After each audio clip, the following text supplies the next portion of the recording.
Alors, la voie infinie est une voie non duelle. Mais concrètement, c'est quoi une voie non duelle? Eh bien, c'est ce qu'on va voir aujourd'hui.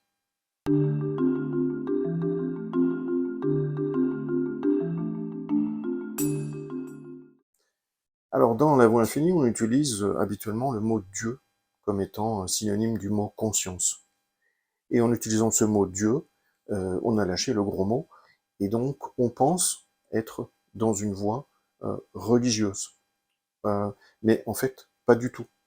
Parce que la compréhension, le concept sous-jacent n'est pas du tout le même. La voie infinie est une voie non duelle, et à l'instar de l'Advaita Vedanta en Inde, la voie infinie est une formalisation sous un vocable chrétien.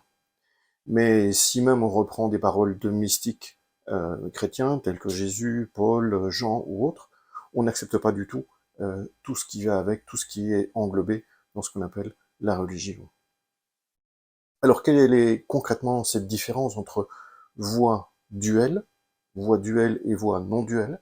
Dans une voie duelle, il y a la notion de et. Donc, moi et Dieu. Voilà. Donc, moi, je cherche à atteindre Dieu. Voilà. C'est une voie duelle. Nous, pauvres pécheurs, prions pour nous, pauvres pécheurs, vis-à-vis d'un Dieu au ciel. De nouveau, il y a une idée de sens de la séparation. Et le mot « et » amplifie énormément cette notion de dualité dans notre conscience. Donc quand on dit Dieu et moi, je suis dans une voie duelle. Quand on dit le Christ et moi sur ce chemin, je suis dans une voie duelle. Et cela n'a rien à voir avec la voie infinie. La voie infinie est une voie non duelle.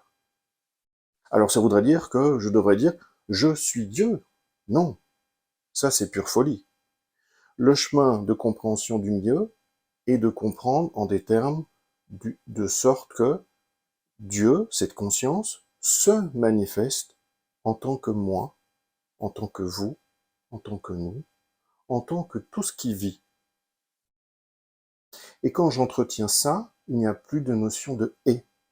Il n'y a pas de « et » séparateur qui enracine l'illusion de la séparation. Et toutes les voies non duelles tentent à nous réveiller de cette séparation, de cette illusion entretenue dans notre mental. Joël disait, tant qu'il y a un petit jeu qui cherche Dieu, on n'est pas rentré à la maison. Voilà, ça veut dire exactement la même chose.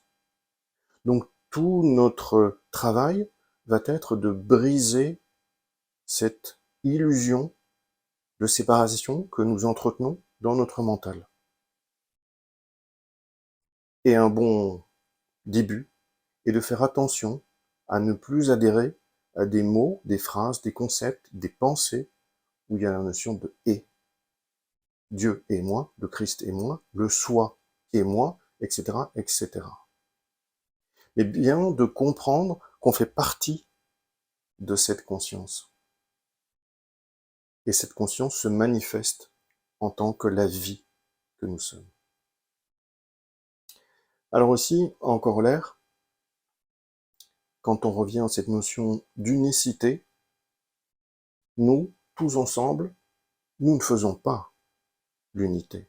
Nous ne faisons pas un, tous ensemble. Ça, c'est le concept de la poterie brisée qu'on essaye de recoller en faisant des rituels ou des danses autour d'un feu de joie, en parlant de cette unité.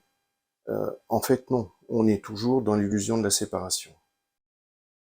Nous faisons un avec toute la création, seulement et seulement si, dans une certaine mesure, nous arrivons intérieurement, en conscience, à refaire un, avec le un qui est en nous.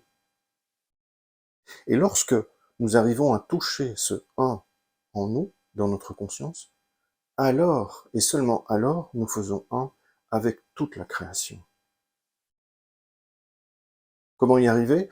On y reviendra dans une prochaine vidéo, mais en un mot, c'est un travail de méditation intérieure. Une méditation qui ne sera pas de l'ordre de la méditation de bien-être. Mais déjà, je vous invite à faire un petit exercice en marchant dans la rue.